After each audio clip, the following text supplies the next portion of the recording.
ऐसा गठबंधन बना जो शिवसेना, कांग्रेस, उस वक्त की कांग्रेस, बीजेपी, तमाम लोगों ने मिलकर गठबंधन बनाया, जिसमें हम लोगों ने इतने सालों से इस बात को महसूस किया है कि शहर के मगरिबी हिस्से को अव्वलियत दी जाती है और मशरकी हिस्से के साथ खराब सलूक किया जाता है। ये गठबंधन की मजबूरी की वजह से मालेगांव शहर सेंट्रल का इस्तेसाल हुआ, ये पूरे शहर महसूस करता है। ऐसे वक्त में लोगों का एक आम फहम था कि अगर कोई प्रशासक आकर बैठ जाए कि सियासी लोग जो है दबे हुए हैं मालेगांव शहर के मगरबी हिस्से के और काम नहीं कर पा रहे, मजबूर है, कठपुतली बने हुए हैं, ऐसे में अगर कोई प्रशासक आकर बैठ जाए तो वो शायद मुंसिफाना फैसला करे, ऐसा लोगों की एक आम समझ थी। लेकिन ये 22 के जून के बाद से जब मालेगांव शहर की कारपोरेशन की बॉडी खत्म हुई और प्रशासक का राज शुरू हुआ, तो ये गलतफहमी भी शहर के लोगों की खत्म हो गई। ये आए हुए प्रशासक जो पहले कमिश्नर थे, अब उनके पास प्रशासक का चार्ज भी है। मालेगांव शहर सेंट्रल के साथ वो मुसलसल खराब सलूक कर रहे हैं। जो मालेगांव शहर एक खंडर बन गया है, वो खंडर को मजीद खंडर करने का काम कर रहे हैं। हमारा ये मानना है, मालेगांव शहर सेंट्रल का ये मानना है कि कमिश्नर जो प्रशासक है वो मगरिबी हिस्से के दबाव में जानबूझकर मशरकी हिस्से के साथ, मालेगांव सेंट्रल के साथ मुसलसल जिसको हम बोलेंगे फिरका परस्ती का सलूक कर रहे हैं। हम लोग हमेशा माजी से बोलते आए कि फिरका परस्ती ने अपना रुख बदल दिया। पहले दंगे फसाद वगैरह होकर अक़लियत को दबाया जाता था, लेकिन अब फिरका परस्ती का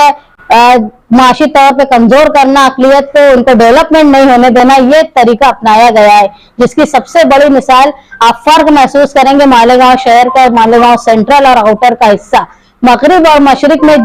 जमीन आसमान का फर्क है। इसकी वजह यहाँ पे राज करने वाले जो 2 मेयर गुजरे हैं वो, और अब जो कमिश्नर यहाँ पे मौजूद है, हमारा सरासर उनके ऊपर इल्जाम है कि जब मालेगांव सेंट्रल में काम करने की बात आती है तो वो ये बोलते हैं कि इस यहाँ के फंड पर स्टे लगा हुआ है, और जब मगरिब में काम करने की बात आती है तो वो स्टे हट जाता है। सिर्फ मालेगांव सेंट्रल को बर्बाद करने के लिए कमिश्नर जो है किसी की बात सुनकर, अफसोस की बात यह है कि मालेगांव शहर के लीडरान के अच्छे रिश्ते होने के बावजूद भी, दोनों पार्टी के, बड़ी पार्टियों के रिश्ते कमिश्नर से और मगरिब के हिस्से के बड़े लीडर से अच्छे होने के बावजूद भी मालेगांव सेंट्रल के हाथ में सिर्फ सिफर, जो पहले भी था, अब हमको ऐसा लग रहा है कि वो मजीद, पहले तो ऐसा था कि ठेकेदारी के नाम से कुछ ना कुछ काम तो हो जा रहा था मशरिक के हिस्से में, अब तो ऐसा है जो नई लिस्ट आई जिसमें तकरीबन 27-28 काम में मुश्किल से 5 काम जो है वो मालेगांव सेंट्रल के हैं, बाकी तमाम काम जो है वो आउटर के हैं। कमिश्नर फिरका परस्ती कर रहे हैं, मालेगांव सेंट्रल से टैक्स वसूल कर रहे हैं, लेकिन इसका पूरा फायदा वो मालेगांव के मगरिबी हिस्से को दे रहे हैं, जिसकी वजह से अब शहर की आवाम जो है बेचैन हो चुकी है। हम लोग फख्र महसूस करते हैं कि शुरू से लेकर आज तक, जब बुलंद इकबाल जट नेता थे, तब से लेकर आज तक जनता दल ही एक वाहिद पार्टी थी जिन्होंने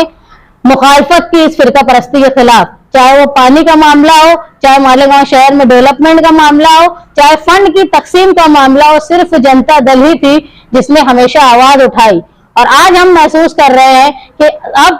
अपने नजरिए को मनाने के लिए, शहर के डेवलपमेंट के लिए हमको तहरीक की तरफ जाना पड़ेगा।